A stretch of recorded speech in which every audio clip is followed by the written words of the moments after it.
Minta maaf bang, emang nggak bisa ditahan bentar ya?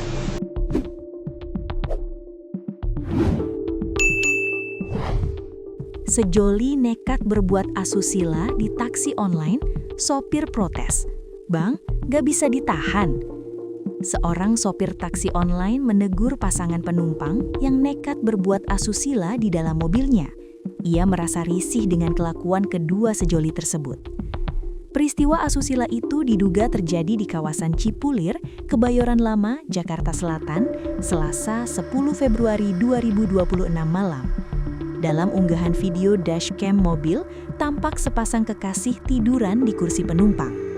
Apes on beat 10 Februari 2026, ada Gen Z mesan gokar, masuknya ke aplikasi Gua.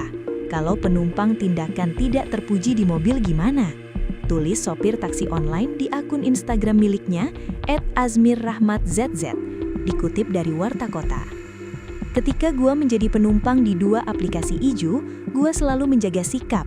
Tapi kenapa orang ini kok bisanya lakukan di mobil gua? Lanjutnya, pengemudi itu lalu menaikkan nada suaranya untuk menghentikan perilaku tidak senonoh tersebut. Namun, rupanya keduanya masih tetap melanjutkan aksinya. Bang, minta maaf, emang gak bisa ditahan bentar? Ini mobil saya loh, jangan di mobil saya, katanya. Bisa, maaf, jawab penumpang laki-laki. Aksi tegas sopir ini mendapat dukungan warganet yang meminta agar pihak aplikasi tidak memberikan sanksi apabila ada laporan buruk dari penumpang.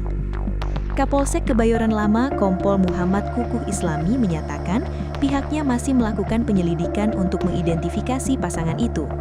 Kami belum tahu orangnya. Kami cari tahu sopir mobilnya yang mengetahui informasi penumpang asusila itu, kata Kukuh, Kamis 12 Februari 2026. Tempat yang gelap membuat identitas pelaku belum dapat dipastikan. Saya minta Kepala Unit Reskrim untuk mencari tahu sopir mobil tersebut untuk mencari tahu identitas anak muda-mudi ini, kata Kukuh.